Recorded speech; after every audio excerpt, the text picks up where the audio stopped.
Jet Airways का एक विमान फ्लाइट 555 दोहा से उड़ान भरने के बाद खराब मौसम के कारण कोचीन में ये फ्लाइट लैंड नहीं हो पाती। फ्यूल कम होने के कारण कैसे ये विमान यात्री समेत हवा में उड़ता रहता है, और जब इस विमान का फ्यूल खत्म हुआ तो इस विमान के साथ जो हुआ उसे सुनकर आपके भी पैरों तले जमीन हिल जाएगी। हालांकि बॉलीवुड मूवी रनवे 34 इस कहानी से ही आधारित है। नमस्कार दोस्तों, स्वागत है आपका हमारे चैनल स्टोरी वॉइस में। आज हम आपके लिए लेके आए हैं सच्ची घटना पर आधारित एक ऐसी कहानी जिसे सुनकर आपकी रूह तक काम जाएगी। दरअसल 18 अगस्त 2015 मंगलवार की सुबह जेट एयरवेज का एक विमान फ्लाइट 555 दोहा इंटरनेशनल एयरपोर्ट से कोचीन के लिए उड़ान भरता है। इसमें कुल 150 लोग सवार हैं, जिसमें 8 क्रू मेंबर और 142 यात्री हैं। इस फ्लाइट को अपना 4 घंटे का सफ़र पूरा करते हुए समुद्र के रास्ते से होकर भारत में केरला के शहर कोचीन एयरपोर्ट में लैंड करना था। लेकिन उस दिन केरला में इतनी बारिश हो रही थी कि धुंध और तूफान के अलावा कुछ भी दिख नहीं रहा था। इस विमान को 2 पायलटों द्वारा उड़ाया जा रहा था, जिसमें कैप्टन विक्रांत खन्ना इस विमान को फ्लाई कर रहे थे और फर्स्ट ऑफिसर तान्या प्लेन की इंस्ट्रूमेंट की निगरानी में थी। इसमें कैप्टन की उम्र 40 साल है और इनके पास 5700 घंटे फ्लाइट उड़ाने का एक्सपीरियंस है, और फर्स्ट ऑफिसर की उम्र 25 साल है। उनके पास 1500 घंटे फ्लाइट उड़ाने का एक्सपीरियंस है। ये विमान अपने स्थायी समय रात के 10:30 पर टेक ऑफ करने वाला था। टेक ऑफ करने से पहले कैप्टन को जो वेदर रिपोर्ट दिखाई गई थी वो लगभग 10 घंटे पहले की वेदर रिपोर्ट थी, जिससे उनके पास कोचीन के वेदर की लेटेस्ट रिपोर्ट नहीं थी। इसलिए पायलट को फ्लाई के लिए जो रूट प्लान करना था वो पिछली रिपोर्ट के मुताबिक ही प्लान करना था, जिसमें कोचीन में 4000 मीटर की विजिबिलिटी थी और जिसमें पायलट अल्टरनेट एयरपोर्ट लैंडिंग कराने के लिए बेंगलुरु को चुनते हैं, क्योंकि बेंगलुरु का मौसम अच्छा रहता है। वहाँ पर 8000 मीटर की विजिबिलिटी थी, इसलिए उन्होंने पहले ही कैलकुलेट करके रखा था कि उन्हें इस रूट से होते हुए कितने फ्यूल की आवश्यकता हो सकती है। सुबह 4:30 पर यह विमान कोचीन एटीसी के संपर्क में आ जाता है। कोचीन एटीसी इस विमान को पहले ही सूचित कर देती है कि कोचीन में विजिबिलिटी 3500 मीटर की है, और ये विमान 5:20 पर कोचीन एयरपोर्ट पहुंचता है और कोचीन एटीसी द्वारा उन्हें रनवे 27 पर आने की अनुमति दे दी जाती है। उस समय इस विमान में 4845 किलोग्राम फ्यूल उपलब्ध होता है। एटीसी ने पायलट को पहले ही सूचित कर दिया था कि कोचीन में विजिबिलिटी 3000 मीटर से भी कम हो गई है, जिससे रनवे पर काफ़ी ज़्यादा कोहरा और धुंध मौजूद थी। पायलट जैसे ही रनवे पर प्लेन को लैंड कराने के लिए प्लेन को नीचे करते हैं तो घने बादलों की वजह से पायलट को खिड़की के बाहर कुछ भी नज़र नहीं आ रहा था। लैंड करवाने के लिए पायलट अपने अप्रोच चार्ट की मदद लेते हैं, जिसमें मिनिमम विजिबिलिटी 650 मीटर थी और डिसीजन एल्टीट्यूड 320 फीट था। पायलट को अगर विजिबिलिटी कम होने के कारण कुछ भी दिखाई नहीं देता तो पायलट को फिर प्लेन को गो अराउंड करना था। अपने डिसीजन एल्टीट्यूड पर पहुंचने के बाद भी पायलट को रनवे दिख नहीं रहा था। वह अब 250 फीट पर पहुंच चुके थे और फिर पायलट अपना पहला गो अराउंड लगाते हैं और 5:28 पर पायलट ने दोबारा उड़ान भरी और फिर मिस्ड अप्रोच प्रोसीजर का पालन किया और फिर से प्लेन को लैंड करवाने की कोशिश की। अब विमान में केवल 4699 किलोग्राम ही फ्यूल बचा था। पायलट के पास लैंड करवाने के लिए बेंगलुरु और कोयम्बटूर के रूप में 2 ऑल्टरनेट एयरपोर्ट ऑप्शन थे।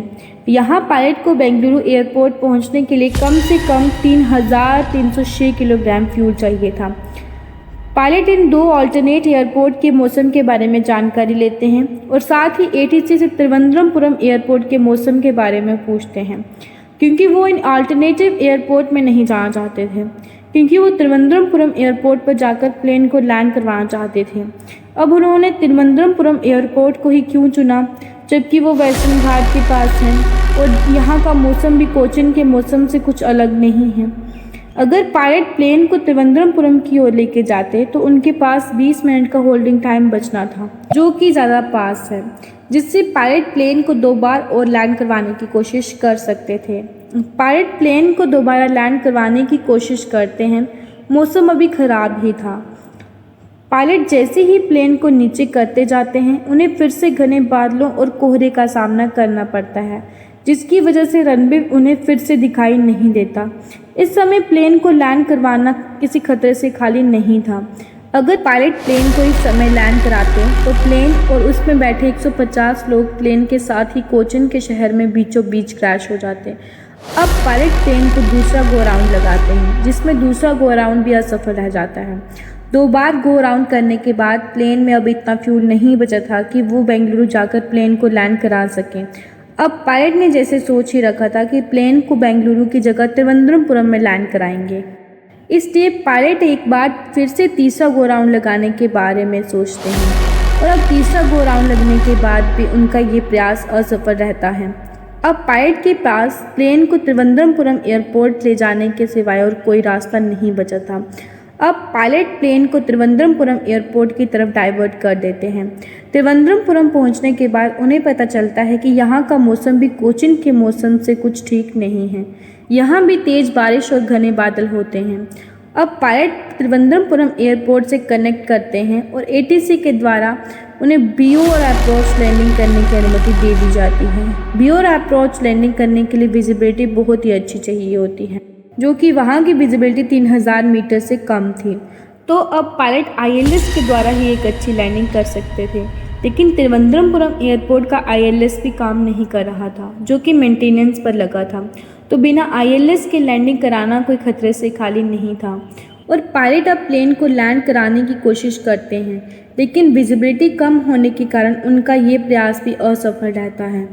4 बार असफल प्रयास होने के बाद पायलट अब चौथी बार प्लेन को गो अराउंड करने की सोचते हैं, लेकिन वह फिर से असफल रहते हैं और प्लेन में फ्यूल भी अब 1450 किलोग्राम ही बचा था, जो कि प्लेन 30 से 35 मिनट तक ही फ्लाई कर सकता था। इसलिए पायलट ने एटीसी से फुल सपोर्ट मांगते हुए मेडे डिक्लेयर कर दिया। दोस्तों, आपको बता दें कि मेडे का मतलब होता है कि अब पायलट पर कोई भी रूल और रेगुलेशन अप्लाई नहीं होता, इसलिए सारा कंट्रोल पायलट पर छोड़ दिया जाता है, जिससे पायलट अपनी सूझबूझ से प्लेन को सेफ इमरजेंसी लैंडिंग करा सकता है। बीओर अप्रोच में फ्यूल कंजप्शन ज़्यादा होता है, इसलिए पायलट विजुअल अप्रोच से लैंडिंग कराने के बारे में सोचते हैं, जिसमें रनवे को फिजिकल देखकर लैंड कराने की ठान लेते हैं, लेकिन उनकी ये ट्राई भी फेल रहती है और पायलट अब प्लेन को 5वीं बार गो राउंड करते हैं, जिसमें प्लेन का फ्यूल अब 1450 किलोग्राम से घटकर 900 किलोग्राम ही बच जाता है। अब इतने से फ्यूल के साथ वो अब प्लेन को और किसी भी एयरपोर्ट पर डाइवर्ट नहीं कर सकते थे, इसलिए पायलट का प्लेन को 5वीं बार गो अराउंड करना भी व्यर्थ जाता है और अब बारी थी आखिरी पड़ाव की। अब उनके पास एक ही ऑप्शन बचा था और वो था प्लेन को छठा गो राउंड करना। इस पर उनकी मुश्किलें और भी बढ़ गई थी, क्योंकि अब प्लेन में सिर्फ 15 मिनट फ्लाई करने जितना ही फ्यूल बचा था। अगर प्लेन इस बार लैंड नहीं हुआ तो प्लेन यात्री समेत ही क्रैश हो जाना था। इसलिए कैप्टन विक्रांत खन्ना ने अपनी फर्स्ट ऑफिसर के साथ प्लेन को सफलतापूर्वक लैंड कराने की ठान ली, जबकि पहले वो रनवे 14 पर 3 बार गो राउंड करके फ्लाई कर चुके थे। इस बार वो अपना प्रयास असफल नहीं होने देना चाहते थे, इसलिए उन्होंने रनवे 34 पर विजुअल अप्रोच लैंडिंग कराने की ठान ली, जिससे उन्होंने 180 डिग्री प्लेन को घुमाया और एक सक्सेसफुल लैंडिंग करवा तो ली, लेकिन इस लास्ट बार ट्राई करने के बाद भी प्लेन की गो अराउंड की कंडीशन बन चुकी थी और जो था प्लेन का क्रैश हो जाना।